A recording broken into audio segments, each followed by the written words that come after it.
आप सभी को मेरा प्यार भरा नमस्कार। मैं नेहा बगड़वाल देवभूमि उत्तराखंड के हल्द्वानी शहर से आप सभी का स्वागत करती हूँ। सुबह के लगभग बज रहे हैं 11:30 और मैं अपने ब्लॉग की शुरुआत अभी इस वक्त कर रही हूँ। और अभी हम ऊपर निकल चुके हैं पहाड़ों की तरफ।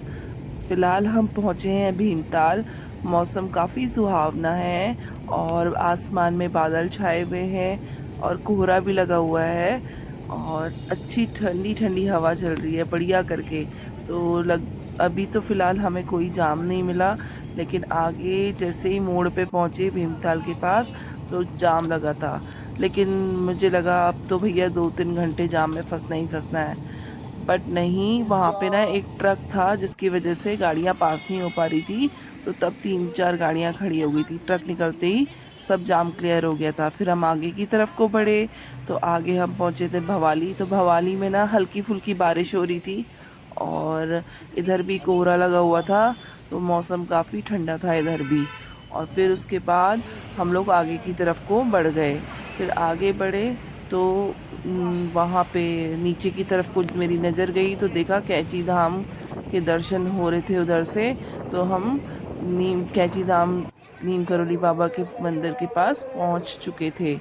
तो पहले मुझे लगा कि जाम मिलेगा, शनिवार है, लेकिन बाबा जी की कृपा रही, बाबा जी का आशीर्वाद रहा कि हमको जाम बिल्कुल भी नहीं मिला। देखिए हल्का-फुल्का जाम तो रहता ही है, लेकिन जैसे लोग कह रहे थे कि 2-2 3-3 घंटे का जाम वहाँ पे लग रहा है आजकल, हमें बिल्कुल भी जाम नहीं मिला। और काफ़ी सारे पर्यटक देखने को मिले, जो सब बाहर से थे ज़्यादातर। और फिर उसके बाद आगे रुके थोड़ा-सा, तो वहाँ पे एक चाय वाली दुकान की भैया की दुकान के पास, तो वहाँ पे ना भैया ने एक बढ़िया देसी जुगाड़ कर रखा था पानी का। तो स्रोत के पानी को इस तरफ लाने के लिए वहाँ से पाइप फिट कर रखा था रोड के पार। और फिर उस पाइप को ना पेड़ से बाँध करके ऊपर ही ऊपर आसमान में इस तरफ पोल में नीचे, पोल के सहारे नीचे यहाँ पे बाँध रखा था। और ये देखिए पानी इधर से गिर रहा था, ठंडा-ठंडा बढ़िया पानी। और ना चारों तरफ एकदम शांति बिल्कुल, इतना सुकून भरा माहौल था ना। मुझे तो ये चीज़ें ना बहुत अट्रैक्ट करती हैं और मतलब नेचर और नेचर व्यू ये सब चीज़ें ना मेरे को तो बहुत पसंद आती हैं। फिर हम बढ़ चुके थे आगे की तरफ को।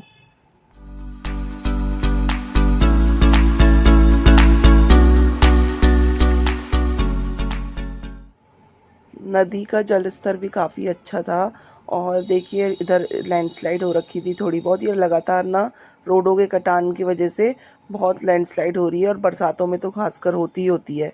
फिर बच्चों को लग गई थी भूख, मैंने तो लिए राजमा चावल, क्योंकि मेरे लिए ना छोले भटूरे थोड़ा हैवी हो जाते।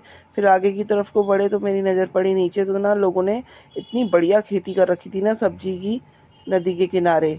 तो वो ये खेत बने हुए हैं। फिर उसके बाद हम लोग आगे बढ़े तो बच्चों ने कहा थोड़ा-सा रुकते हैं और फ़ोटो वगैरह फ़ोटोशूट करते हैं। मैंने कहा चलो, गाड़ी देखकर पार्क करी थोड़ा-सा जगह में और बच्चों ने फिर थोड़ा अपना फ़ोटोशूट वगैरह किया।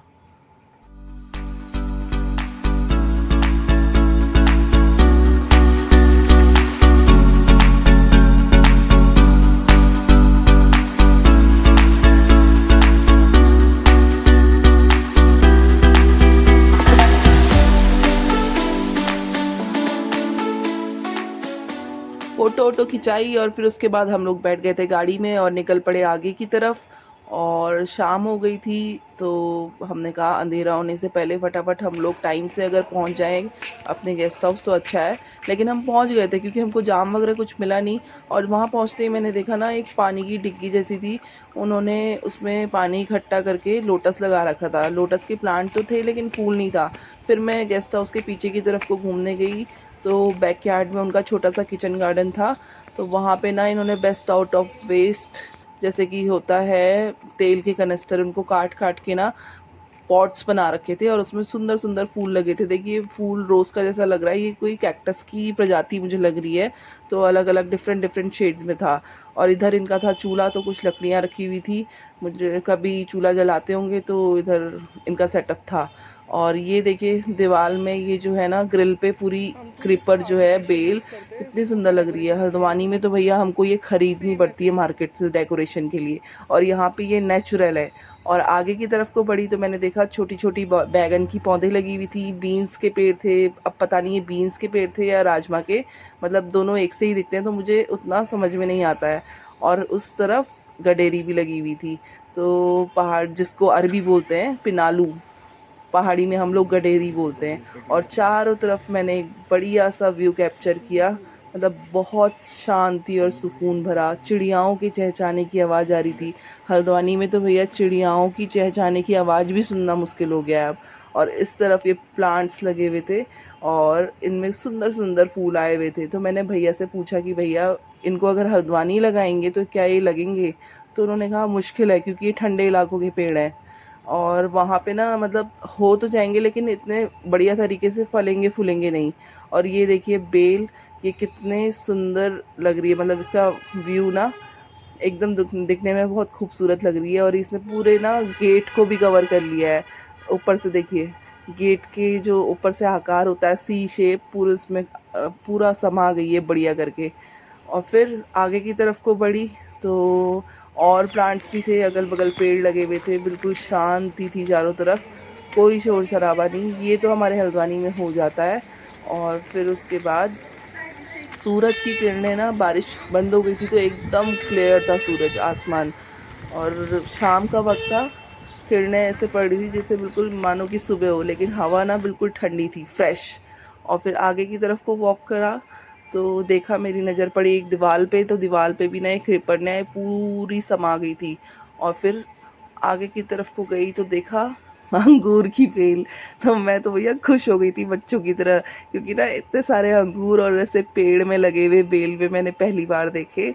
और पूरा पेड़ भरा हुआ था अंगूरों से। तो मैंने उनसे पूछा कि भैया ये अंगूर खाते नहीं? तो कहने लगे खट्टे हैं तो नहीं खाते हैं, इसको ज़्यादा खट्टे होते हैं।